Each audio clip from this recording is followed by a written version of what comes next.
Hi everybody, it's Emma here from Girly HR Gardener.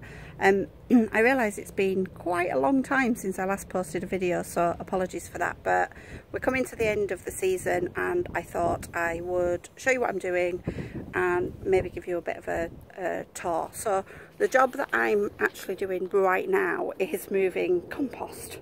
Joyful. So in this bay here, this was last year's compost, or so it looked like that last year, and at the end of the season I moved it all into here.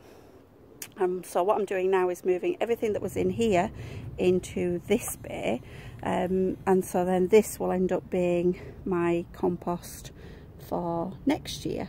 So I essentially run a 3-year system, which means that first year is just filling up the bay, so that's this. So for the whole season I'm busy putting all of my green waste, brown waste, which is cardboard, twigs and sticks and things that have been chopped up, into there. And then at the end of the season I move it all into this middle bay. So at that point it still looks like that. The stuff at the bottom's starting to rot down but isn't really very useful. That gives me then the opportunity to turn that. So if you imagine, all of that is going to go in there, but that green stuff on the top is going to end up being at the bottom, and the brown stuff at the bottom of there is going to be at the top, so that helps to break it down. I then have it sitting in here for a full year. And again, that just kind of, well, you can see if I bring you down to it, you can see that's pretty good compost. So at the end of the second year then I move it into the third year, and again you can see that's even nicer, but there are still twigs and bits of cardboard and various things, and personally I prefer to leave that then. So you can of course, if you wanted to use it after the end of the second year, you could. What for me you need to do is, first couple of years you're bringing compost in from elsewhere. I'm very lucky that we've got a huge compost pile at the bottom of our lane. The downside of it is I've got to bring it up the hill, but it does mean that I have the luxury of creating this 3-year plan without using this compost. So this will be perfect then for next year for my plot. So that's basically my compost. My plot at the moment is a bit of a tip, so you can see I've got manure all over. I had a load of stuff in the compost bays. I have acquired this, which I'm very excited about. I'm hoping to get a second plot, so similar size to this, hopefully.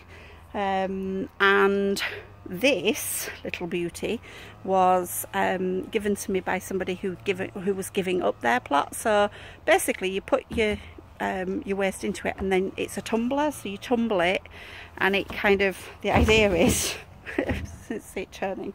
Let me turn it so you can see.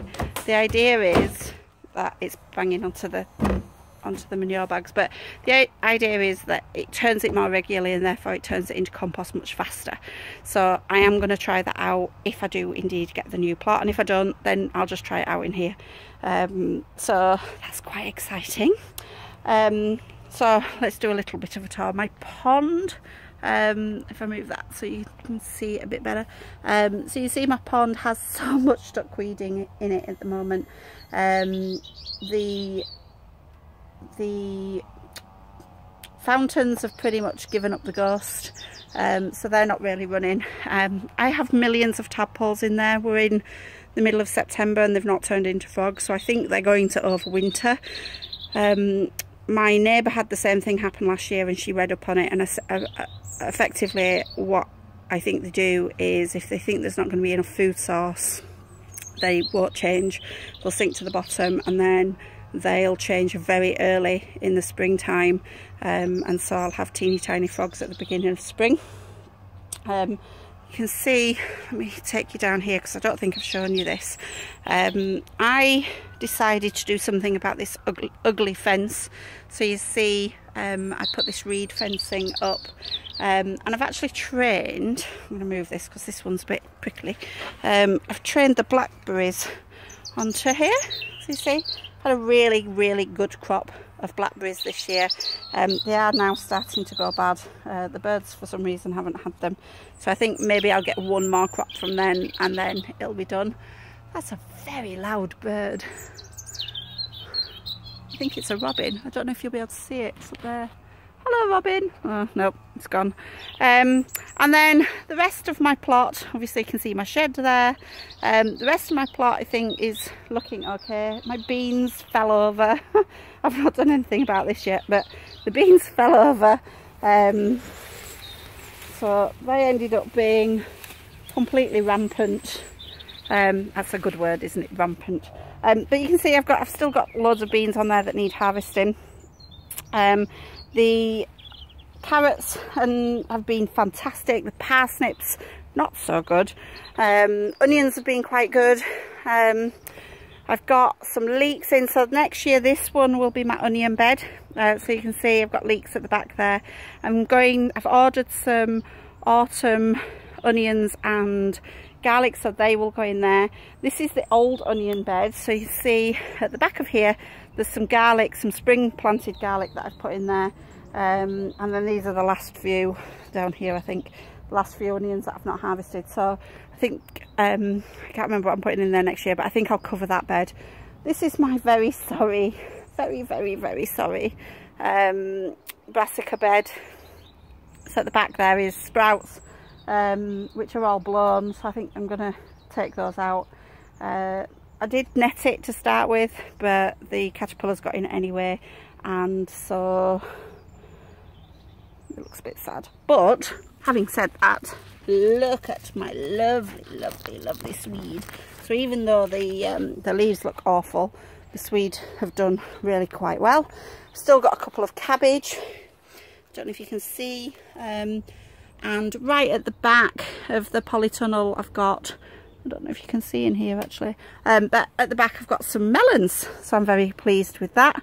The fruit cage has been slightly neglected this year, I have to say. I need to get in there and properly give it a clear out. The mint has gone wild. Look at the mint here, so that all needs taking back. Now I didn't take anything from the rhubarb this year. At the beginning of the season, I don't know, I can't remember if I showed you, but at the beginning of the season the rhubarb was really sad, so I decided to take nothing from it. So it's grown and died back on its own, and then hopefully I'll get a good crop from it next year. And I think that's pretty much it. Oh, the other thing to say is that my sweet peas have been amazing this year. They are dying back now, I'm letting them go to seed, but they have been wonderful. They have still got a few on here up at the top, look, they do, this one's a nice one. They do still smell pretty glorious, but you can see at the bottom they've pretty much died out. So I'm going to let those die off, and then I'll gather the seed, because they've been fabulous. And the same with the cosmos. So I've had a lovely crop of cosmos. I had some really lovely cornflower. I did really badly with sunflower this year, but this one has eventually actually flowered. And I don't know if you can see it, but there are flower heads literally all the way down. So let me see if I can capture some of them.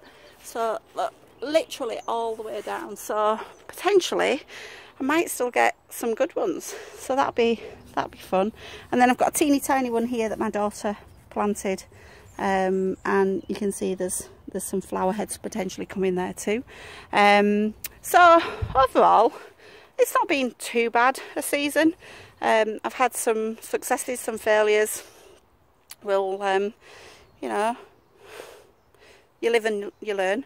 So I think that's all I need to show you for now. So thanks for watching, and feel free to leave a message below. But until I talk to you next time, happy gardening.